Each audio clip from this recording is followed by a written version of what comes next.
الحمد لله رب العالمين والصلاة والسلام على سيد المرسلين أما بعد فأعوذ بالله من الشيطان الرجيم بسم الله الرحمن الرحيم قال الله تعالى في القرآن المجيد والفرقان الحميد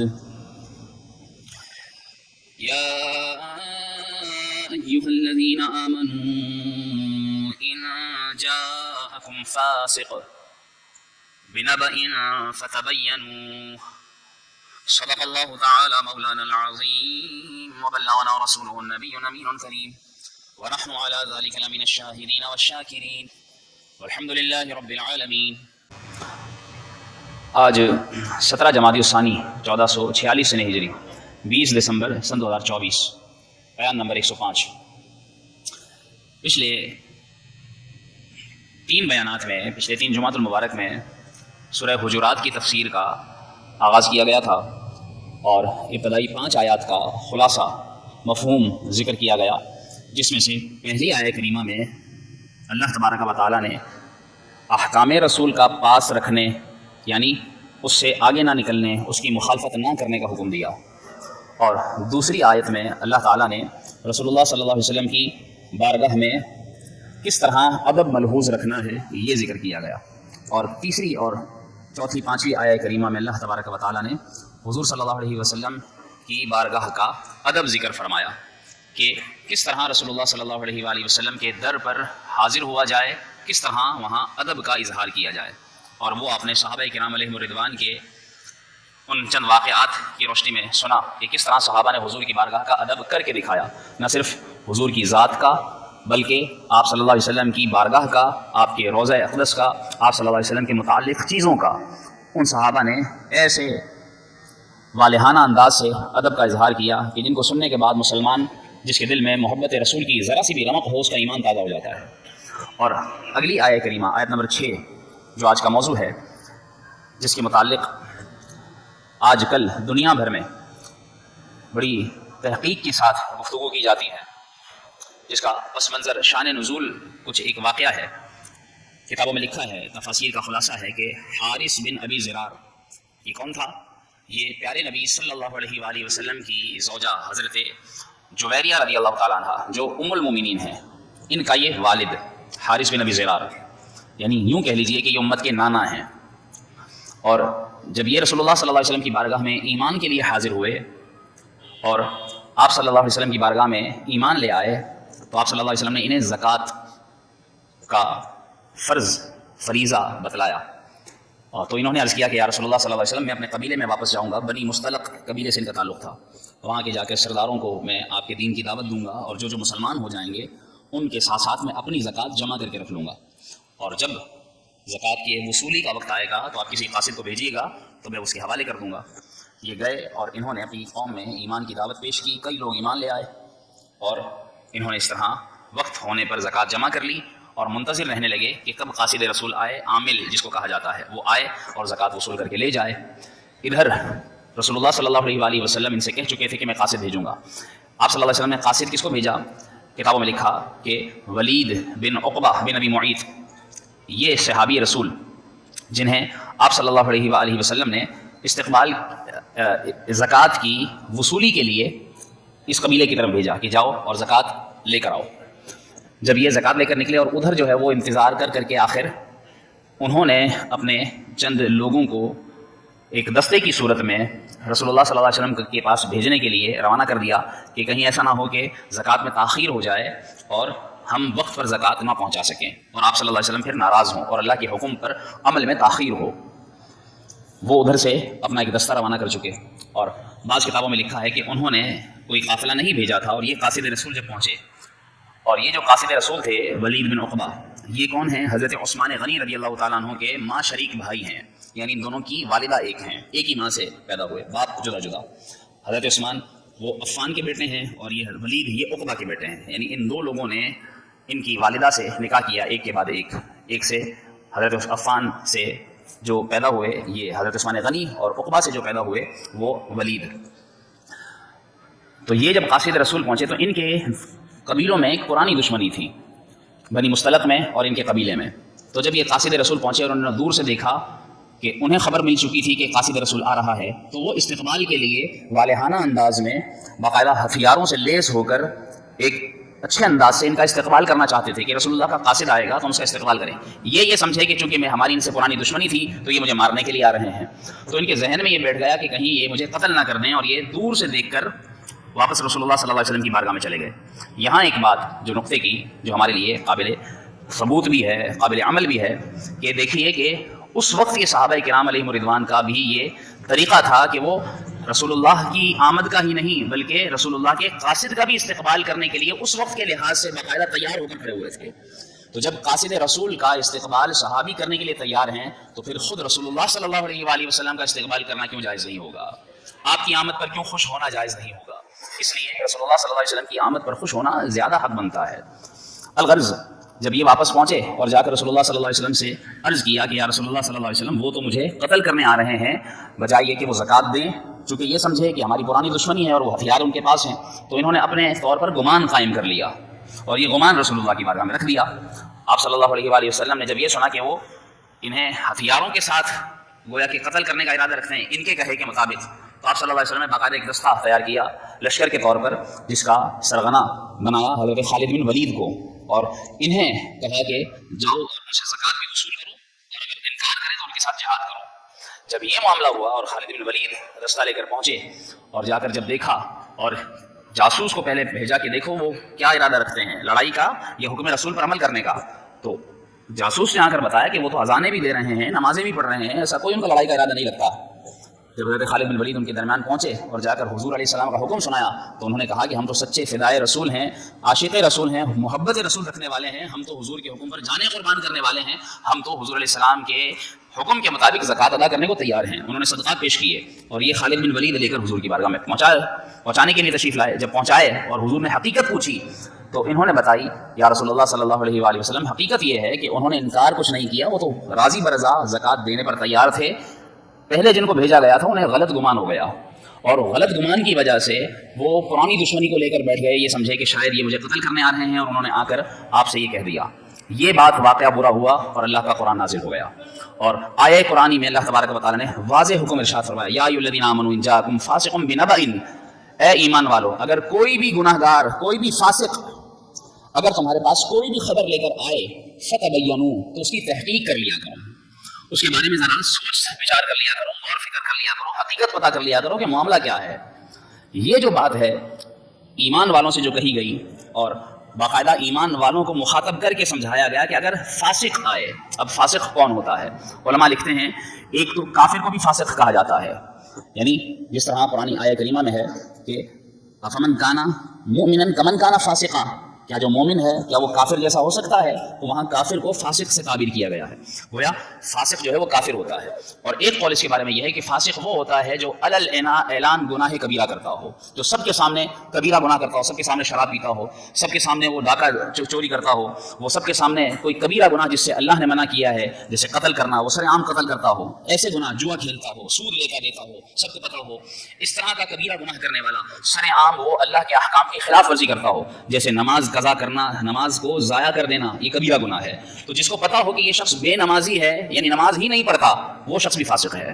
تو ایسا فاسق شخص اگر تمہارے پاس کوئی خبر لائے، پھر وہ فاسق کوئی بھی ہو، چاہے وہ بظاہر علم والا ہو، بظاہر دیندار دکھتا ہو، بظاہر وہ کسی اچھے خاندان سے تعلق رکھتا ہو، بڑا تاجر ہو، بڑا امیر ہو، کوئی بھی ہو، اگر وہ فاسق ہے تو اس فاسق کو، اس کی لائی ہوئی خبر کو پھر تمہارے اوپر لازم نہیں ہے کہ تم اس پر یقین کرو، وہ خبر کیسی ہی کیوں نہ ہو، پھر چاہے وہ تمہیں حدیث ہی کیوں نہ سنائے، اس پر بھی تمہیں یقین کرنے کی اجازت نہیں ہے۔ کیوں؟ کیونکہ اس میں حدیث یا خبر کا معاملہ نہیں بلکہ اس فاسق کا دراصل معاملہ ہے کہ وہ ایسا جھوٹا ہے، وہ ایسا بدبخت ہے کہ وہ پھر وہ معاذ اللہ اس حد تک آگے چلا جاتا ہے کہ قرآن کی آیت کو بھی معاذ اللہ غلط قرار دے دیتا ہے، وہ غلط انداز میں پیش کر دے گا، وہ اپنی طرف سے گھڑ دے گا اس کی تفسیر کو، اور یوں فاسق کی خبر کا یقین نہ کرنا، بلکہ ایمان والوں کو حکم دیا گیا، کیا کہا گیا؟ فتبینوا، اس کی تحقیق کرو۔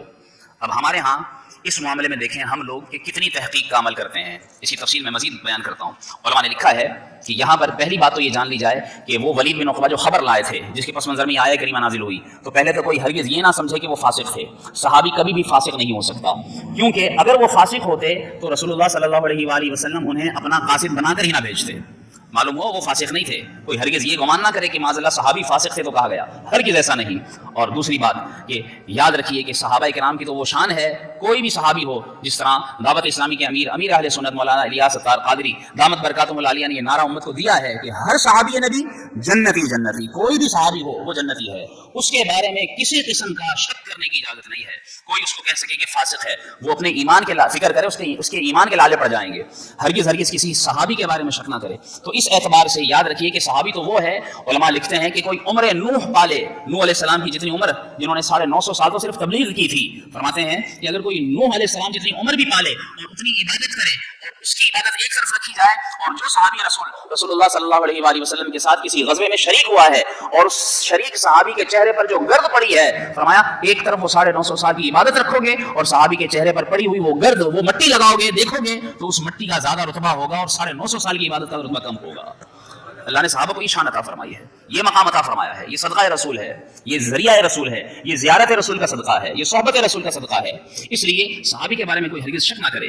اور پھر اس آیہ کریمہ سے ہمارے لیے جو درس بنتا ہے، جو آج کی گفتگو جو آپ تک پہنچانا چاہتا ہوں، کہ افواہ جس کو ریومر کہا جاتا ہے، یعنی منہ سے نکلی بات، بس جو منہ سے نکلی ہم اسے سچ سمجھ کر بیٹھ جاتے ہیں. جس طرح فرمایا گیا تبینوا، تحقیق کرو، چھان بین کرو اس کے بارے میں، وہ جس کے بارے میں کہہ رہا ہے وہ کون ہے، جو وہ کہہ رہا ہے وہ بات کیسی ہے، وہ جس انداز سے کہہ رہا ہے اس کا وہ انداز کیسا ہے، اور اس کی مکمل چھان بین کرنے کا حکم دیا گیا ہے. علماء فرماتے ہیں کہ تاریخ اسلام میں ایسے واقعات بھرے پڑے ہیں.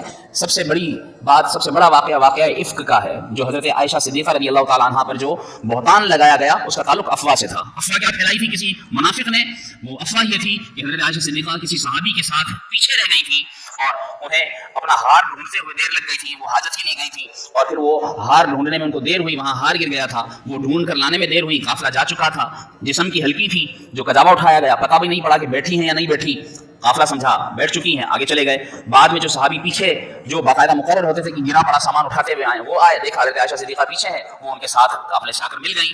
جب آگر ملی تو کسی منافق نے یہ بہتان لگا دیا، یہ افواہ اڑا دی کہ زوجہ رسول معاذ اللہ کسی صحابی کے ساتھ منسوب ہے.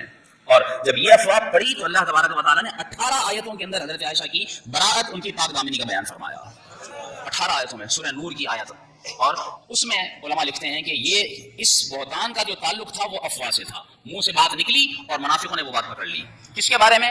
حضور کی زوجہ کے بارے میں. جس طرح آج کل لوگ جو ہے وہ بہانہ ڈھونڈتے ہیں کسی عورت کے بارے میں، کسی بہن بیٹی کے بارے میں، کسی کی بیوی کے بارے میں، کسی کو کوئی بات پتہ چل جائے ایسی اس کو پھیلاتے ہیں، اس کے بارے میں ایسا سوچا چھوڑتے ہیں کہ لوگ جو ہے وہ کسی چھوٹی سی بات کو بہت بڑی بات بنا دیتے ہیں، اور اس طرح اس چھوٹی سی بات کو صرف منہ سے سن کر اس طرح اس کو وہ رنگ دے دیا جاتا ہے، اس کو وہ پروان چڑھایا جاتا ہے کہ وہ بات کہاں سے کہاں پہنچتی ہے اور کچھ سے کچھ پہنچتی ہے جس کی حقیقت پیچھے کچھ بھی نہیں ہوتی. اس لیے رسول اللہ صلی اللہ علیہ وآلہ وسلم نے واضح الفاظ میں ارشاد فرما دیا ہے. کیا فرمایا؟ کہ آدمی کے لیے اتنا ہی کافی ہے ان یحدث، کہ وہ بات کرے بکل ما سمع، جو وہ سنے بس وہ آگے پہنچا دے، جو اسے سنا آگے پہنچا دیا. فرمایا جو صرف سن کر آگے پہنچا دیتا ہے سب سے بڑا جھوٹا ہے، سب سے بڑا جھوٹا ہے. اور ایسے آگے بات پہنچانے والا، صرف سن کر بات کہہ دینے والا، تحقیق نہ کرنے والا فاسق ہے. ایسا فاسق ہے اس کی گواہی تو دور کی بات ہے، گواہی تو قسم کے ساتھ موقع کی جاتی ہے، اس کی تو عام سی بات بھی اگر سنو تو اس پر یقین نہ کرو بلکہ اس کی تحقیق کرو. کیوں؟ کیونکہ فاسق کیسے گناہوں میں پڑتا ہے. علماء نے تفصیل لکھی ہے. علماء فرماتے ہیں کہ فاسق کی خبر میں احتمال کیا ہوتے ہیں؟ ہو سکتا ہے وہ غیبت کر رہا ہو، اور غیبت کرنے والا کون ہوتا ہے؟ جہنم کے اندر بندر کی شکل میں ڈالا جائے گا. کون؟ فاسق، جو جھوٹی خبر پھیلاتا ہے. وہ کیا کرتا ہے؟ جھوٹ بولتا ہے. اور جھوٹے کے بارے میں اللہ نے کیا کہا؟ لعنت اللہ علی الکاذبین، جھوٹے پر اللہ کی لعنت ہے. وہ چغلی کرتا ہے، اور چغلی کرنے والا جو مسلمانوں کو آپس میں لڑاتا ہے، ایسا شخص کتے کی شکل میں جہنم میں ڈالا جائے گا. کیسی اس کی سزائیں ہیں. وہ بہتان لگاتا ہے. بہتان جو شخص کبیرہ گناہ کرتا ہے جہنم کے اندر اس کو جہنمیوں کا خون اور پیٹ پلایا جائے گا. کون؟ فاسق جو جھوٹی خبر آگے پہنچائے بغیر تحقیق کے آگے بات کرے.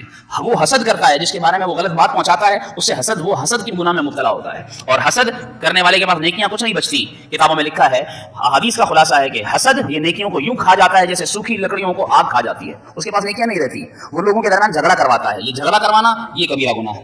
وہ اللہ رسول کی نافرمانی کرتا ہے، یہ کبیرہ گناہ. وہ خیانت کرتا ہے اپنے مسلمان بھائی سے. خیانت کرنے والا منافق ہوتا ہے. اور خیانت کس طرح کرتا ہے؟ وہ جس کو جو بات بتا رہا ہوتا ہے وہ سننے والا اس کو سچا سمجھ رہا ہوتا ہے. اور رسول اللہ صلی اللہ علیہ وسلم نے فرمایا تیرے بھائی کے ساتھ یہ خیانت ہے کہ جب تو اس سے بات کر رہا ہو اور وہ تجھے سچا سمجھ رہا ہوتا ہے حالانکہ تو جھوٹ بول رہا ہوتا ہے. کتنی بڑی خیانت ہے.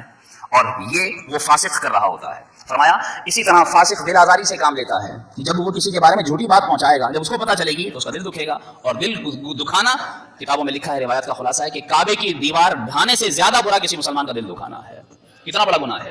وہ اپنے دل میں بغض رکھتا ہے، کینہ رکھتا ہے، وہ نفرت پھیلاتا ہے مسلمانوں کے درمیان، ان کو آپس میں لڑواتا ہے. وہ اللہ کے خوف سے عاری ہو جاتا ہے، اس کو خوف خدا نہیں رہتا. ایسا شخص جو اس طرح کسی کے بارے میں غلط بات پہنچا کر اکساتا ہے وہ دعائے خیر سے محروم کر دیا جاتا ہے. اس کو خیر کی دعا مانگنے کی بھی توفیق نہیں ملتی.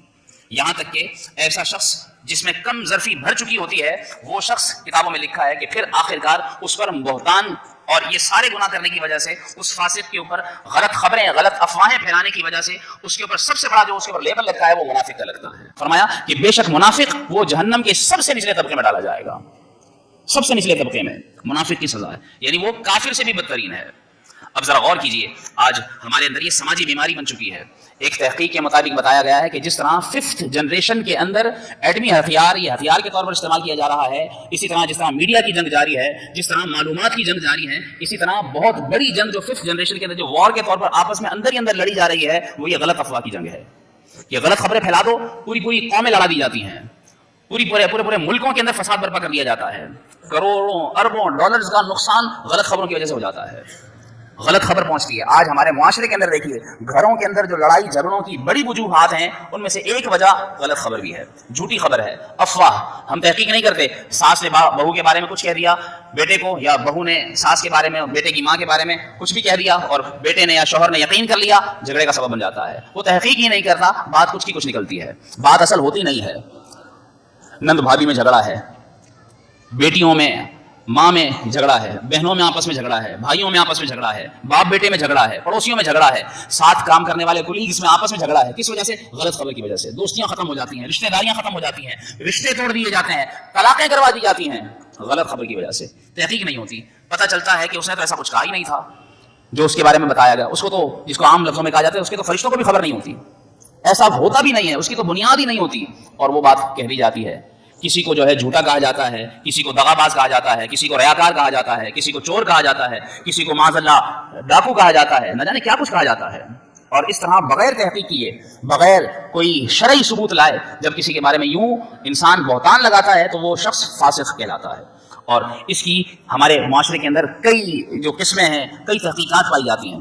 اس اعتبار سے اس کا حل بھی پیش کرنا چاہوں گا. اس کا حل یہ ہے کہ سب سے پہلے تحمل سے کام لیں. جس کے بارے میں جو بات سنیں، جس کے بارے میں خبر معلوم ہو، چاہے وہ ایک عام انسان ہو، چاہے وہ مسلمان ہو، عام انسان یعنی اس میں چاہے کافر ہی کیوں نہ ہو، اس کے بارے میں بھی اگر غلط خبر آپ کو پتہ چلی ہے، پہلے سوچ لیں کہ میں اس کے بارے میں کیا گمان قائم کر رہا ہوں. کیونکہ بدگمانی علماء لکھتے ہیں کہ کافر سے بھی جائز نہیں ہے. برا گمان، مسلمان تو دور کی بات ہے.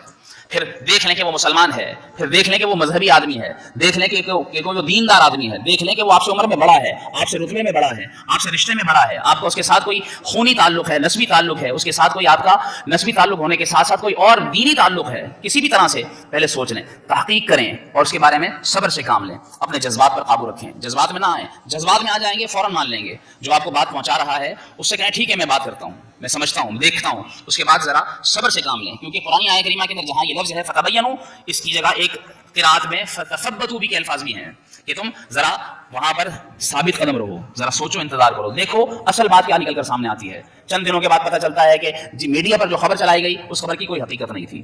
چند دنوں کے بعد پتہ چلتا ہے اخبار میں جو خبر آئی تھی جھوٹی تھی. چند دنوں کے بعد پتہ چلتا ہے عالمی خبر تھی، باقاعدہ ورلڈ لیول پر خبر چلا دی گئی، بعد میں باقاعدہ ٹویٹس ڈیلیٹ کر دیے جاتے ہیں بڑی بڑی سیاسی شخصیات کے بارے میں. ایک دوسرے کو برا بھلا کہہ کر پتہ چلتا ہے جھوٹ تھا، کوئی صداقت نہیں تھی، خبر سچی نکلتی نہیں ہے، اور جب یہ غلط خبریں عام ہوتی ہیں آپس میں لوگ لڑتے ہیں، بے چینی اضطرابی پھیلتی ہے۔ یہ حل ہے، قرآن و حدیث پر عمل کریں، ساتھ ساتھ سامنے والے کی حیثیت دیکھ لیں، اور پھر مسلمان کو تو پردہ پوشی کا حکم ہے، کسی کا عیب پتہ چل بھی گیا ہے تو آپ کو اس کو عیب کھولنے کی اجازت نہیں ہے، مسلمان کو حکم ہے عیب ڈھکنے کی۔ فرمایا جو کسی کی عیب چھپائے گا قیامت کے دن اللہ تبارک و تعالیٰ اس کے 70 عیبوں کو چھپائے گا، یہ اس کا فائدہ ہوگا۔ اور آج ہم تو عیب کھولنے کی کوشش کرتے ہیں، پردے چاک کرتے ہیں، بس کسی کو ذلیل کریں، بس کسی کو رسوا کریں، بس کسی کو لڑوائیں، بس کسی میں بے چینی ڈالیں، یہ ہمارا کام ہوتا ہے۔ یک طرفہ بات کبھی نہ سنیں، جس کے بارے میں جو بات پتہ چلے پہلے دوسرے کی سن لیں پھر کوئی فیصلہ کریں۔ اور اس کی مثال آخر میں یوں سمجھ لیں کہ ایسی ہے کہ جس طرح ہم کسی کے بارے میں کوئی غلط خبر سنتے ہیں تو جس طرح تیز چلتی ہوئی گاڑی کو اگر آپ نے روکنا ہے تو ایک دم سے اگر آپ تیز چلتی ہوئی گاڑی کو روکیں گے، بریک لگائیں گے، پیچھے آنے والی گاڑیوں سے لگیں گے، وہ آپ سے لگیں گی گاڑیاں، اور کتنے لوگوں کا نقصان ہوگا۔ اسی طرح جھوٹی خبر پر یقین کر لینا فوراً ایسا ہی ہے، آپ نے یقین کیا گویا آپ نے ایک دم بریک لگا دی، پیچھے 2 لوگوں کا نقصان ہو گیا۔ اور اگر آپ نے بریک لگانی ہے تو ایک طرف سائڈز پہ آہستہ آہستہ گاڑی کو روکی تاکہ کسی کا نقصان نہ ہو، اور پھر اس طرح بچ کر خبر کے بارے میں تحقیق کر کے اور پھر کوئی فیصلہ کریں، اور پھر بھی وہ فیصلہ کریں جو اللہ اور اس کے رسول کے حکم کے مطابق ہو۔ اس لیے اس آیت کریمہ میں سورہ حجرات کی آیت نمبر 6 میں ہمیں یہ خط بتایا گیا ہے، اے ایمان والو، جب بھی کوئی فاسق تمہارے پاس کوئی شہادت نہیں، کوئی دینی حکم نہیں، چھوٹی سی خبر بھی لے کر آئے، تمہیں کسی کے بارے میں کوئی بات بھی بتائے، تبینوا، تحقیق کرو، پھر فیصلہ کرو۔ اللہ تعالیٰ ہمیں عمل کرنے کی توفیق عطا فرمائے اور قرآنی حکم پر صحیح طریقے سے عمل کرنے کی توفیق عطا فرمائے۔ وہ لطف زندگی پایا نہیں کرتے یادیں، مصطفیٰ سے دل کو بہلایا نہیں کرتے